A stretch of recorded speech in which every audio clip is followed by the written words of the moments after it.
구약성경 욥기 제2장 11절에서 13절까지 하나님의 말씀을 봉독해 올리겠습니다. 그때에 욥의 세 친구 세 사람 곧 대만 사람 엘리바스와 수아 사람 빌닷과 나마 사람 소발은 욥이 이 모든 재앙을 만나서 고생한다는 소식을 듣고 욥을 달래고 위로하려고 저마다 집을 떠나서 욥에게로 왔다. 그들이 멀리서 욥을 보았으나 그가 욥인 줄 알지 못하였다. 그들은 한참 뒤에야 그가 바로 욥인 줄을 알고 슬픔을 못 이겨 소리를 내어 울면서 겉옷을 찢고 또 공중에 티끌을 날려서 머리에 뒤집었었다. 그들은 밤낮 이레 동안을 욥과 함께 땅바닥에 앉아 있으면서도 욥이 겪는 고통이 너무나도 처참하여 입을 열어 한마디 말도 할 수 없었다. 아멘. 구약 성경에 참 많이 알려진 이야기, 욥과 세 친구 또 이 재앙을 만난 욥과 관계된 하나님의 뜻, 이것에 관한 본문 중에 앞부분에 있는 그런 내용입니다. 이 세 친구는 욥에게 좋은 친구일까요?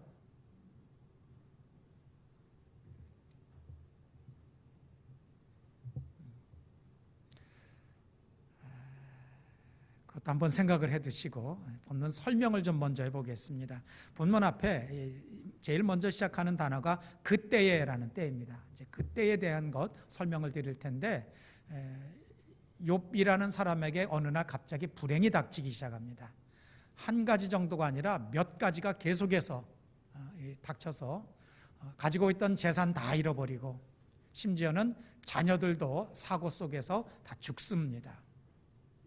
본인에게도 병이 생겨서 악창이라고 하는데 아마 피부병에다 이런 것까지 겹쳐서 아무리 긁어도 가려움이 제대로 해결이 안 돼서 기왓장으로 막 상처를 긁어야 되는 그런 지경이 됩니다. 재난이 처음에 닥칠 때는 부인도 같이 겪어내고 그랬었는데 점점 심해지고 그러는 걸 보면서 남편에게 원망을 하고 쏴붙입니다. 그쯤 됐으면 당신도 그렇게 지성으로 섬기던 그 하나님인지 뭔지 하나 도움도 안 되는데 저주하고 원망이나 하지 그러고 앉았느냐고 비웃고, 그리고 화를 내면서 그 아내도 떠나갑니다. 그렇게 혼자 앉아서 비참하고 괴로운 그런 상태에 있는 소식을 그 세 사람이 들었습니다. 이 세 사람이 소식을 듣고 이제 욥을 찾아와서 욥을 못 알아봤다고 그래 있어요. 왜 못 알아봤는지는 알만하지 않습니까? 기억 속에 있는 욥은 그런 욥이 아니거든요. 여건도 좋고 넉넉하고 또 사람들을 너그럽게 잘 맞이하고 항상 풍채가 좋고 얼굴빛이 환했던 이런 사람으로 추정을 해볼 수가 있습니다. 너무 행색이 사람 꼴이 아닌 그 지경이 되어 있는 걸 보고 친구들이 처음에는 알아보지 못할 정도였습니다. 그리고는 너무 기가 막히고 안타까워서 욥 있는 곁에 앉아서 성경에 보니까 밤낮 이레 동안을 7일이란 일주일이라는 얘기입니다. 욥과 같이 땅바닥에 같이 앉아서 그리고 있는데 친구가 형편이 정말 말할 수 없이 괴로우니까 아무 말도 못하고 안타까워서 그러고 앉아 있었다라는 겁니다. 이 친구들은 좋은 친구일까요? 또 한 번 여쭙습니다.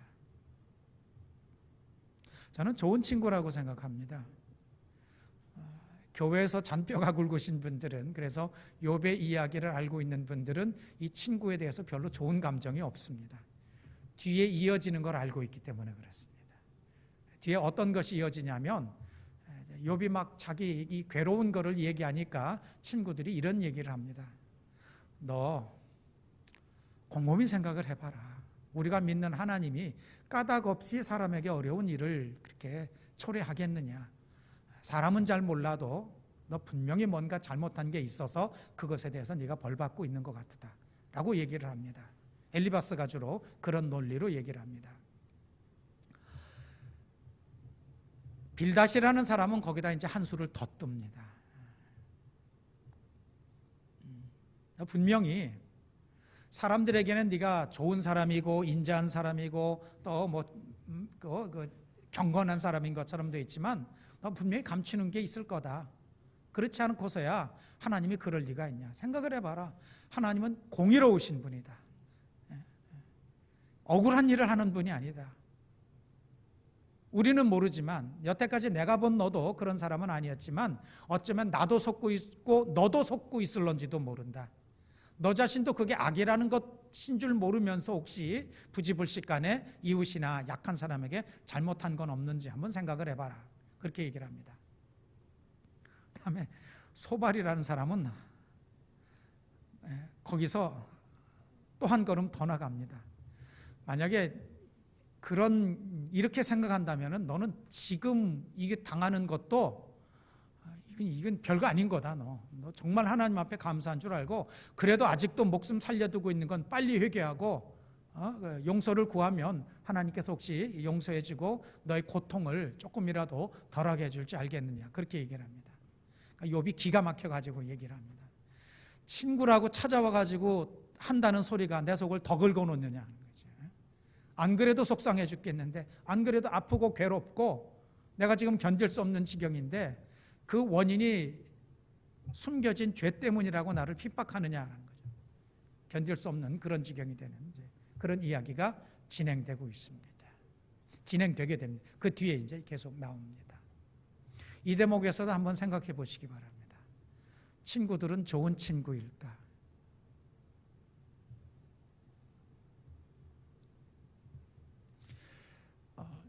제가 어렸을 때는 친구라는 말보다 더 많이 쓰던 말이 있었습니다. 동무라는 말입니다. 동무라는 말을 썼어요. 친구는 한자어지만 동무는 우리나라 말입니다. 그중에 조금 더 친근한 말도 있습니다. 비슷한 또래 같이 자라서 키나 몸집이 비슷해서 서로 이렇게 어깨를 이렇게 걸치고 같이 어울려 다니는 친구라는 뜻을 가진 그런 말도 있습니다. 어깨동무.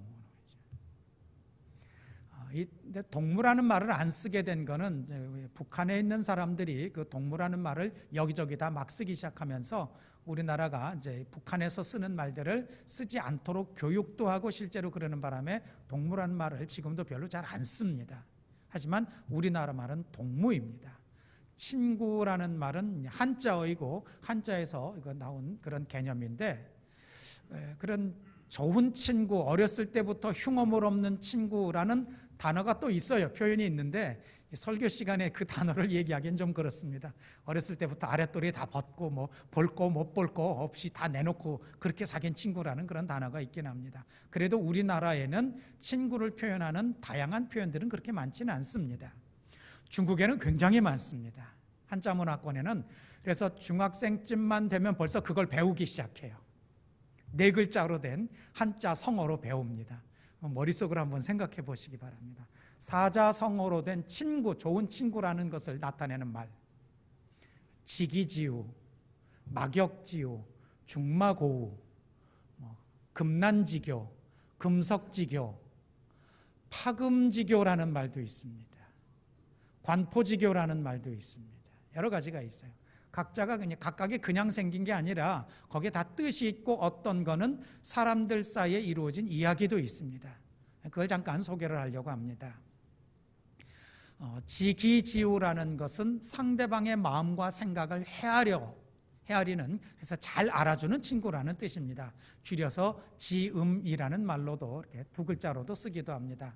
검은고를 연주하는 백아라는 연주가와 그 연주를 누구보다도 잘 알아듣고 이 친구가 지금 슬퍼하고 있구나, 이 친구가 지금 기쁘다는 얘기구나, 지금 태산같이 높은 풍경을 이 연주로 담고 싶구나, 아니면은 산골짜기를 이렇게 흘러가는 그런 깊은 물을 연주하고 있구나, 이런 걸 누구보다 잘 알아주었다라는 거죠.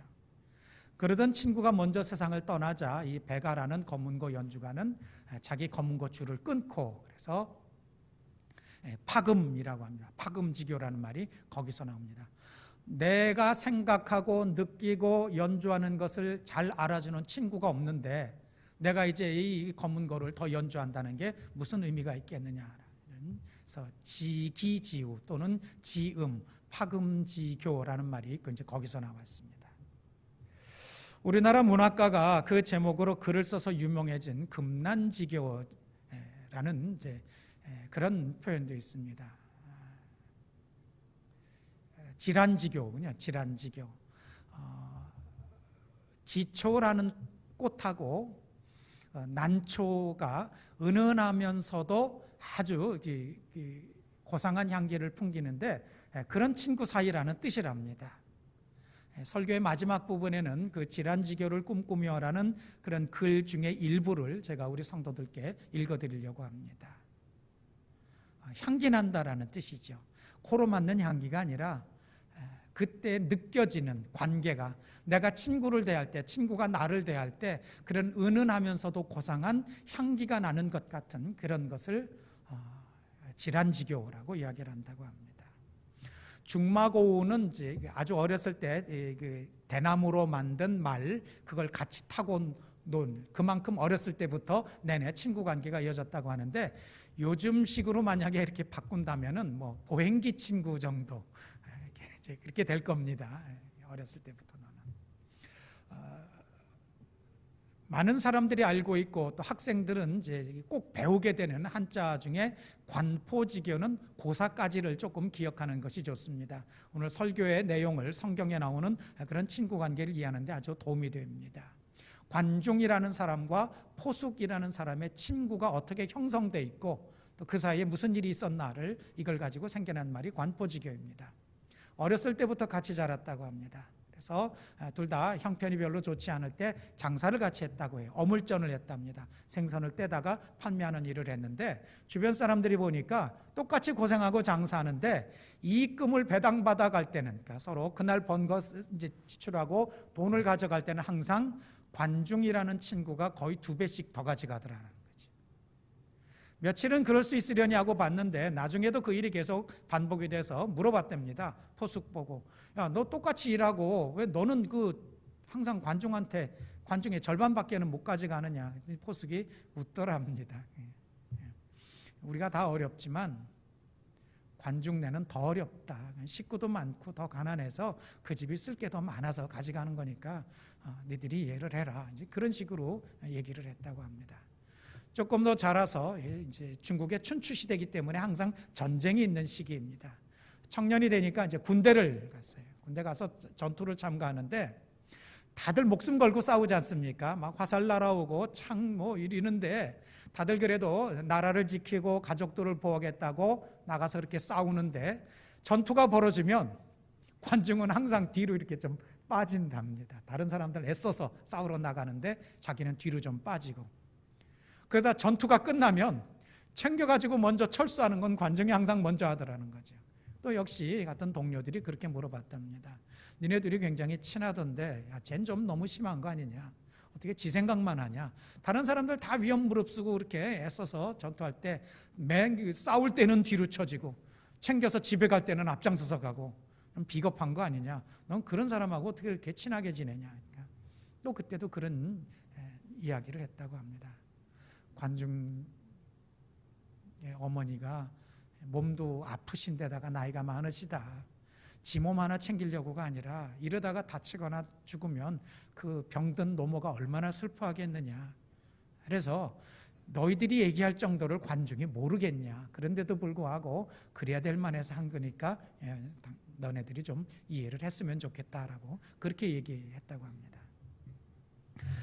둘 다 공부도 열심히 하고 그만한 인격도 된 사람들이라 두 사람이 있었던 나라, 제나라라고 합니다. 제나라에 나중에 그 제나라, 그때는 이제 왕은 아닙니다. 춘추 시대는 여러 제후들, 그래서 뒤에다가 공자를 붙입니다. 제양공이라는 사람이 그 제나라를 다스리고 있었는데 이 사람들 보고 각각의 아들을 맡겼답니다. 그래서 관중에게는 큰 아들 규라는 공자를 맡겼고, 포숙에게는 이복 동생인 소백이라는 그런 공자를 맡겨서 가정교사처럼 스승처럼 이제 그렇게 돌보게 했답니다. 근데 나라에 무슨 일이 생겨서 한쪽 책에서는 나라에 무슨 일이 생겨서 이렇게 반란이 일어나서 피난 갔다는 얘기도 있고, 또 다른 고사에서는 이제 좀 더 잘 교육시키기 위해서 요즘으로 따지면 외국으로 유학을 보냈다라는 이제 그런 글도 있기는 합니다. 아무튼 두 사람이 각각의 공자를 데리고 다른 나라로 가 있습니다. 한 사람은 거나라라는 데로 갔고 또 다른 사람은 노나라로 갔는데, 그러던 도중에 그 제양공 그 아버지가 돌아가셨답니다. 네, 중국의 풍습은 누가 상주가 되느냐가 그 집안의 대를 잇는 거라고 합니다. 무슨 일이 벌어졌겠습니까? 서둘러서 돌아와서 먼저 상주 역할을 해야 되는 거예요. 그래서 한 사람은 거나라에서, 한 사람은 노나라에서 각자의 이제 공자를 데리고 제 나라로, 고향 나라로 돌아오는데 도중에 만났다고 합니다. 포수기 관중 보고 내가 이 공자 소백을 이렇게 가르쳐 보니까 훌륭한 사람이다. 이 사람이 왕이 되는 게 맞다. 그런데 이걸 우리가 다툴 문제가 아니니까, 자, 이 시점에서 똑같은 지점에서 만났으니까 하여튼 빨리 돌아가서 먼저 이렇게 장례를 모시는 사람이 대를 잇기로 하자라고 그렇게 약속을 했답니다. 그러자 그건 좋다라고 얘기를 하고 돌아서서 관중이 이제 자기가 모셨던 공자 규와 가는 척하다가 돌아서서 숨겼던 활을 꺼내 가지고 돌아서면서 화살을 날렸다 그래요. 그 공자를 향해서. 그 화살이 가슴에 맞았답니다. 그런데 그 포숙이 이렇게 가르치던 공자 소백이 또 영특한 사람이라 그것을 미리 대비를 했답니다. 속에다가 요즘으로 따지면 방탄복 같이 가죽으로 된 띠를 몇 개 이렇게 두르고 있었는데 그 가죽이 된 띠에 맞았다는 거예요. 그래도 쓰러졌답니다. 그리고는 나는 쓰러져서 안 일어날 테니까 나를 죽은 것으로 치고 누운 채로 나를 빨리 재촉해가지고 돌아가도록 그렇게 하라고. 관중은 자기가 쏜 화살에 맞아서 포숙이 양육하고 있던 왕자가 이제 죽은 줄 알고 여유 있게 제 나라로 돌아갔답니다. 포숙과 공자 소백은 서둘러서 갔기 때문에 먼저 장례를 치르고 이제 왕위를 물려받았다는 거죠. 그렇게 해서 왕위에 올라간 사람이 제환공, 춘추 시대의 5명의 뛰어난 지도자 춘추오패라고 하는 그 5명 중에 첫 번째인 제환공이 그 사람이랍니다. 그 사람이 자기 나라의 왕위를 물려받고 나서 누가 눈에 보기가 싫었겠습니까? 자기를 죽이려고 했던 관중이 밉지요, 이제는. 그래서 포숙을 등용해서 재상으로 시키고 관중을 이제 요즘으로 따지면 지명수배하다시피 그렇게 했답니다. 그때 포숙이 왕 앞으로 나가서 그렇게 얘기를 했답니다. 제 나라 이제 제후지에 와서 공께서 제 나라만 통치한다고 하실 때는 저로서도 충분합니다. 저도 그 정도 그릇은 됩니다. 그러나 제 환공 공께서 지금 어지러운 천하를 평정하고 그리고 천하를 다스릴 생각이 있으시다면 관중을 쓰셔야 됩니다. 저보다 관중은 이런 데서 훨씬 더 큰 그릇이고 역량이 있는 사람입니다. 라는 항목을 5가지에 걸쳐서 왕에게 이렇게 상소를 했다고 합니다. 왕이 그 말을 듣고 뭐 여러 가지 대화는 있었겠지만 결국 관중을 기용을 하게 됩니다. 그리고 제 나라는 그 당시 춘추 시대에 수백 가지 나라로 나뉘어 있던 그런 중국의 상태를 그래도 질서 속에서 이끌고 나갈 수 있는 훌륭한 인물이 됐다고 합니다. 관중이 나중에 그런 얘기를 했다고 여시춘추라는 책에 기록이 되어 있어요. 나를 낳아준 분은 부모님이지만 나를 알아준 사람은 포숙이다. 오늘날의 나는 포숙 때문에 있는 것이다 라고 그렇게 얘기했습니다. 일부러 중국에 있는 고사를 길게 말씀을 드렸지만 이 이야기는 성경에 있는 이야기입니다. 누구의 이야기일까요?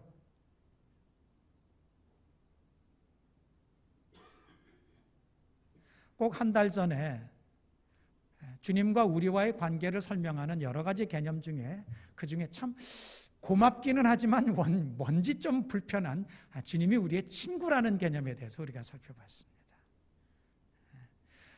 주님이 우리의 아버지라는지, 주님이 우리의 주인이라든지, 우리의 반석이 되시고 산성이 되시고 방패가 되시고 내가 힘들 때 위로가 되시고 이런 모든 개념들은 다 감사하고 고맙고 편안한데 주님을 친구라고 여길 때는 아무래도 좀 그렇습니다. 그러면 성경에서 주님께서 우리에게 친구가 되신다고 할 때 뭘 깨닫고 알게 하고 싶어서 그 개념을 썼을까? 이걸 생각을 하시면 이런 이야기들이 이해가 될 겁니다. 성경에 나옵니다. 그런 친구의 이야기가. 오늘도 이 욥과 그 친구에 대한 이야기가 나옵니다. 우리가 좀 잘못 알고 있거나 요 시점에서만의 기억을 가지고 이 친구들이 이렇게 무심할 수가 있나?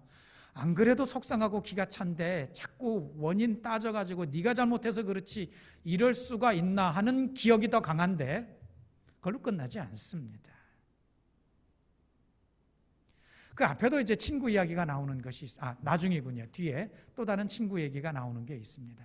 다윗과 요나단 이야기입니다. 생각을 한번 해보시기 바랍니다. 관중과 포숙의 친구 사이가 공평합니까? 무난하고 공평합니까? 전혀 그렇지 않습니다. 매번 양보하고 매번 손해보고 매번 물러나는 건 포숙적이었습니다. 다윗과 요나단 이야기는 길게 하지는 않겠습니다만 요나단은 가만히만 있으면 아버지의 뒤를 이어서 왕이 될 겁니다. 인기도 좋았어요. 백성들이 요나단을 좋아하기도 하고 요나단은 용사였었습니다. 그런데 요나단은 다윗을 사랑하고 아끼고 다윗이 잘 되는 걸 진정으로 기뻐했습니다. 아버지인 사울은 자기 아들이 하도 한심해서 요나단 보고 그런 얘기를 합니다. 너는 그냥 가만히만 있어도 내 뒤를 이어서 왕이 될 건데 지금 네가 왕이 되는데 가장 걸림돌이 되는 거는 백성들의 인기를 얻고 재주도 많고 한 저 다윗이다. 네가 다윗을 돕기 시작하면은 너는 왕 되기 어렵다. 이런 내용의 이런 이야기를 요나단에게 합니다. 요나단이 그 말을 안 듣습니다. 내가 좋아하는, 내가 사랑하는 다윗을 위해서 나는 못할 게 없다는 그런 마음을 갖습니다. 다윗은 그 뒤에 여러 가지 우여곡절 끝에 사울이 죽고 난 다음에 그 다음 왕이 됩니다. 오래 삽니다. 세상 사람들이 부러워할 만한 거는 다 누려요. 부인도 많고 자식도 많이 낳고 재물도 많고 명예롭고 오래 살다가 요나단은 젊었을 때 전쟁터에서 다른 두 형제와 함께 적군과 싸우다가 한 전쟁터에서 형제와 함께 죽습니다.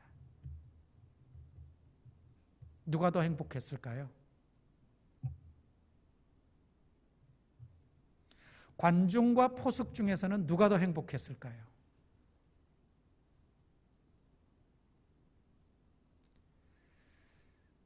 한 달 전에 주님께서 우리에게 친구가 되신다고 할 때 그때 내용을 살펴보시면 누구의 마음이고 누구의 노력인지 한번 생각해 보시기 바랍니다. 우리가 하나님의 친구가 되기 위해서 노력하고 우리가 하나님의 친구가 되기 위해서 한 일에 대해서 설명한 게 하나도 없습니다. 뭐에 대한 설명입니까? 주님께서 우리에게 친구가 되시기 위하여 어떤 마음, 어떤 일을 하시는지 그거.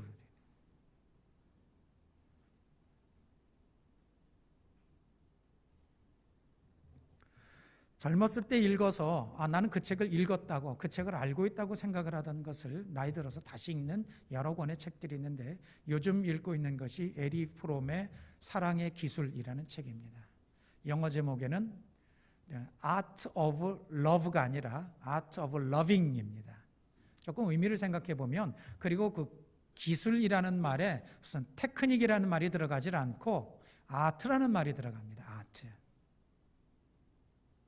그러니까 사랑하는 재주 뭐 이런 뜻이 아닙니다. 방법이라는 뜻이 더 맞을 겁니다. 아트라고 해서 꼭 예술이라는 뜻은 아닙니다. 그 책에 에리 프롬은 이렇게 시작을 합니다.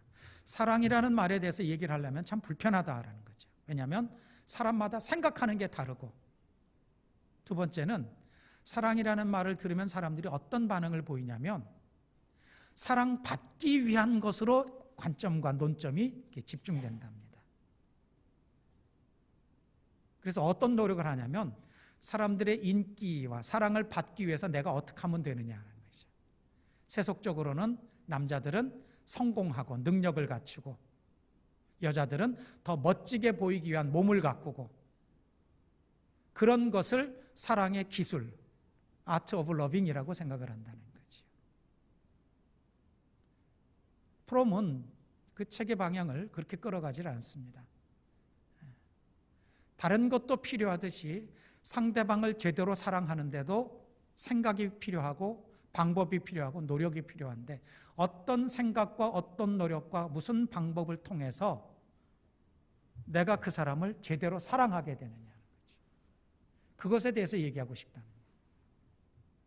성경에서 친구에 대해서 얘기할 때도 난 왜 그런 친구가 없을까를 한탄하라고 이런 얘기가 있는 게 아니라 그런 친구가 되어지기 위한 너의 태도와 마음에 대해서 우리에게 그런 친구가 되기 위해서 다가오신 하나님에 대해서 설명을 하고 있는 그런 내용입니다.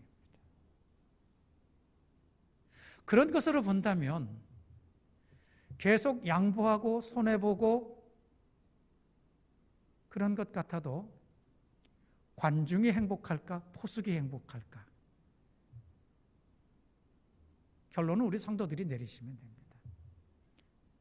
사랑을 받으면서 왕이 된 다윗이 더 행복. 물론 더 많이 알려져 있고 더 여러 가지 일들을 겪으면서 신앙적으로 존경받기도 하지만 반대로 요나단은 젊었을 때 전쟁터에서 아버지와 형제들과 함께 전사하지만 그가 꼭 불행했을까 이렇게 생각해 보자는 거죠.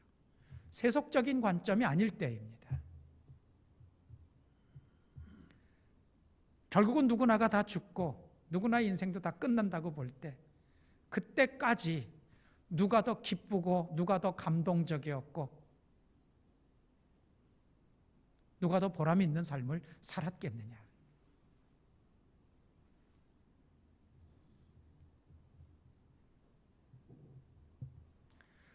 마지막 부분에 읽어드리겠는데 질환지교를 꿈꾸며라는 그 글의 내용 중에 이제 그런 것도 나옵니다. 그런 친구는 꼭 동갑이 아니어도 되고 나이가 좀 많아도 좋고 나이가 좀 적어도 좋고 이런 얘기가 나옵니다.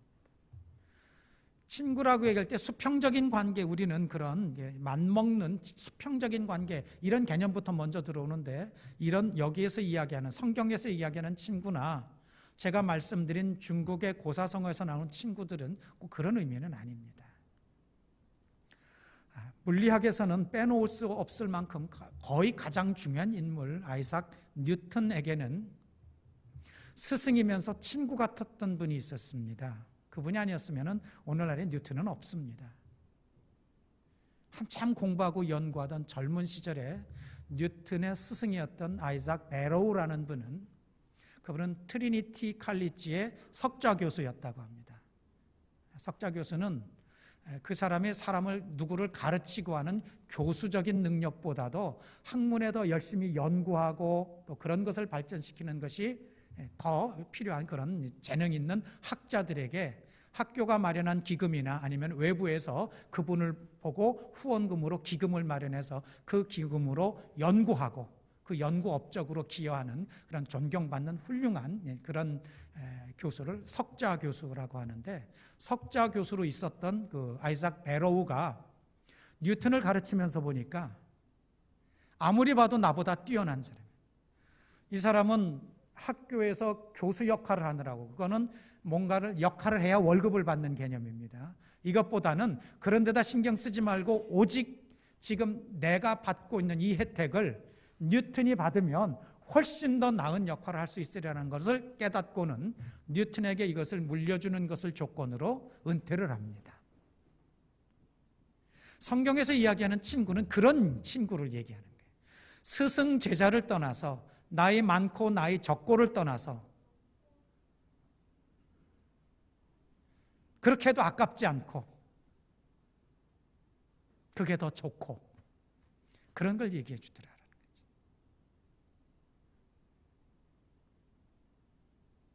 이 세 친구는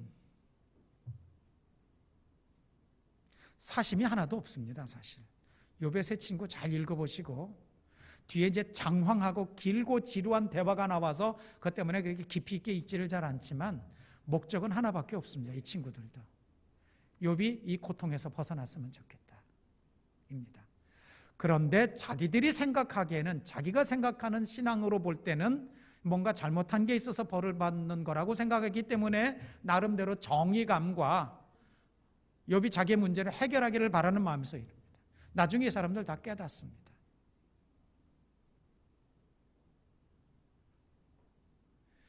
그런 과정을 거치지 않는 좋은 친구라는 건 없습니다. 인생의 어느 한 단면에서 그 시점에서만 가지고 딱 따지면 그럴 수 없는 나쁜 사람들 얼마든지 많이 있죠. 관포지교 얘기를 길게 제가 말씀드렸는데 매 어느 순간만 가지고 따지면 관중은 아주 교활한 사람입니다. 영악한 사람이에요. 자기는 조금도 손해보지 않고, 그런데 그 전체를 보고, 그 온 과정을 합친 전체를 보고 더할 나위 없이 훌륭한 사람들이 본받고 그런 관계를 유지해야 될 그런 친구 사이로, 그런 목표로 삼는다. 내내 잘 지내다가 나는 꼭 매번 내가 밥을 사야 되나? 그럼 또 벌어지기 시작하잖아요. 저 아버지 돌아가셨을 때 나는 부주를 10만 원을 했는데 5만 원밖에 안 한다. 그런 데서부터 금이 가는 거죠.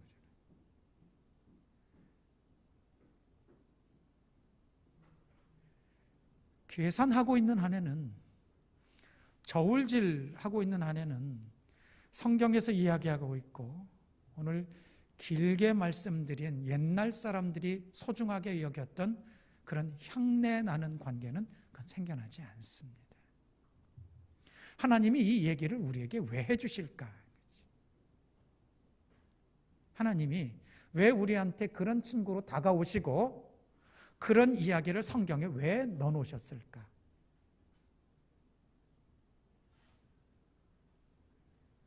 이로 가라는 건 아니겠느냐. 그러면 누가 기쁘냐면 그렇게 깨달아서 친구가 되는 기술, Art of Being Friend, 그 사람의 삶이 훨씬 더 풍성해지고 감사하기 때문에 그런 게 아니겠네요. 자연과 관계된 다큐멘터리를 보다 보면 어류, 파충류, 양서류, 포유류 중에서도 그렇게 발달하지 않은 종류들은 자기 영역 지키는 거, 짝짓기 할 수 있는 권리, 먹는 것 외에는 관심 없습니다. 갈라파고스 제도에 있는 이구아나들 보면은요, 하루 종일 햇빛만 쬐고 있어. 배고프면 먹으러 들어가고 그러다가 죽어요. 그냥.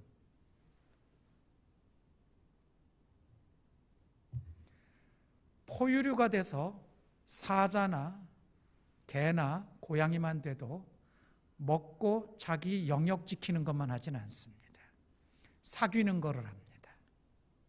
벌레를 잡아주고 털을 골라주고.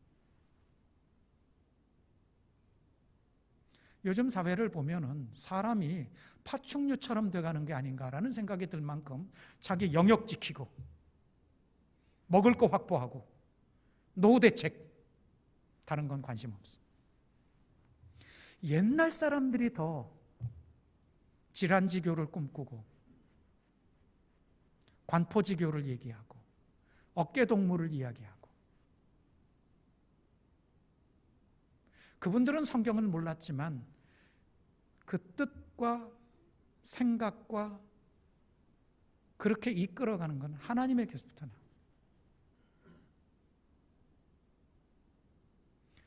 이제 질환지교를 꿈꾸며를 읽어드리겠습니다.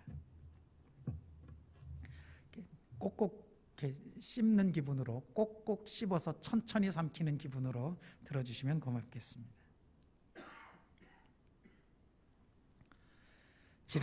질환지교를 꿈꾸며 저녁을 먹고 나면 허물없이 찾아가 차 한 잔을 마시고 싶다고 말할 수 있는 친구가 있었으면 좋겠다. 입은 옷을 갈아입지 않고 김치 냄새가 좀 나더라도 흉보지 않을 친구가 우리 집 가까이에 있었으면 좋겠다. 비 오는 오후나 눈 내리는 밤에도 고무신을 끌고 찾아가도 좋은 친구.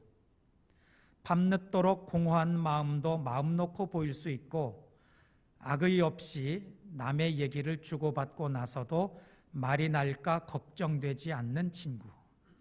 이 부분 뭔가 좀 이렇게 의미가 있죠. 한 번 더 읽어드립니다. 나쁜 뜻은 없이 그냥 남의 얘기를 주고받고 나서도 말이 날까 걱정되지 않는 친구. 사람이 자기 아내나 남편, 형제나 제 자식하고만 사랑을 나눈다면 어찌 행복해질 수 있으랴. 영원히 없을수록 영원을 꿈꾸도록 서로 돕는 진실한 친구가 필요하리라. 그가 여성이어도 좋고 남성이어도 좋다. 이건 조금 위험할 수 있습니다. 나보다 나이가 많아도 좋고, 이 부분이 참 좋습니다. 친구지만 나보다 나이가 많아도 좋고 동갑이거나 적어도 좋다. 다만 그의 인품은 맑은 강물처럼 조용하고 은근하며 깊고 신선하며 친구와 인생을 소중히 여길 만큼 성숙한 사람이면 된다. 그는 반드시 잘생길 필요도 없고, 이거 엄청 위로가 됩니다. 수수하나 멋을 알고 중후한 몸가짐을 할 수 있으면 된다. 때로 약간의 변덕과 신경질을 부려도 그것이 애교로 통할 수 있는 정도면 괜찮고, 나의 변덕과 괜한 흥분에도 적절히 맞장구 쳐주고 나서 얼마의 시간이 흘러 내가 평온해지거든 부드럽고 세련된 표현으로 충고를 아끼지 않으면 된다. 까지만 읽어드리겠습니다.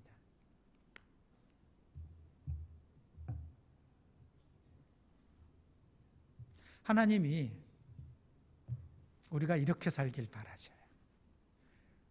이런 친구가 있기 위해서 왜 나는 없나를 생각하는 게 아니라 왜 내가 진즉에 그런 노력, 그렇게 애쓰고 수고하는 것을 할 생각을 못했을까를 떠올리라는 거죠. 내가 너희들에게 그렇게 다가갔으니 너희도 너희 곁에 그런 소중한 사람이 되는 방법을 좀 생각하고 그런 노력을 하고 연습을 해라. 우리 금년도는 좀 뭔가 제대로 되는 한 해가 되기를 우리 서로 인사하고 꿈꿨습니다. 뭐부터 하셔야 되냐면 꽃씨부터 사다가 꼭 심으시기 바랍니다. 또 그 다음에 사람을 생각하시고 내가 누구에게 그런 사람이 될까? 우리 아이가 그런 생각을 하고 그런 노력을 하고 또 그렇게 손해볼 때 절대로 왜 너만 바보같이 라고 말하지 마시고, 엄마가 이해하기는 것보다도 훨씬 더 우리 애가 좋은 생각을 갖고 있지는 않을까. 아빠가 보기에는 그래, 지금은 네가 그게 좀 손해고 어눌해 보일런지 모르지만 내 마음속에 훨씬 더 깊은 것이 들어있구나 라고 격려할 수 있는 그런 부모님이 되신다면 2019년도 가까운 데서부터 뭔가 제대로 되는 한 해가 시작될 줄로 믿습니다. 기도하겠습니다. 은혜로우신 아버지 하나님, 좋은 것에 대해서 듣기만 하고 부러워만 하다가 또 다시 옛날로 돌아가지 아니하고, 좋은 것을 듣고 깨닫고 그게 부러웠으면 조금 늦었다 하더라도 지금이라도 좋은 친구, 가족 사랑하며 아끼며 조금 손해보고 이익이 되고 이런 것 가지고 저울질하고 계산하지 않고 감사하며 마음에 차오르는 따뜻함으로 인하여 주님 앞에 언제든지 고마워할 수 있는 하나님의 자녀다운 사람이 되도록 도와주시옵소서. 예수님 이름으로 기도드립니다. 아멘. 다 함께 자리에서 일어나서 92장 찬송으로 찬양한 뒤에 축도하겠습니다.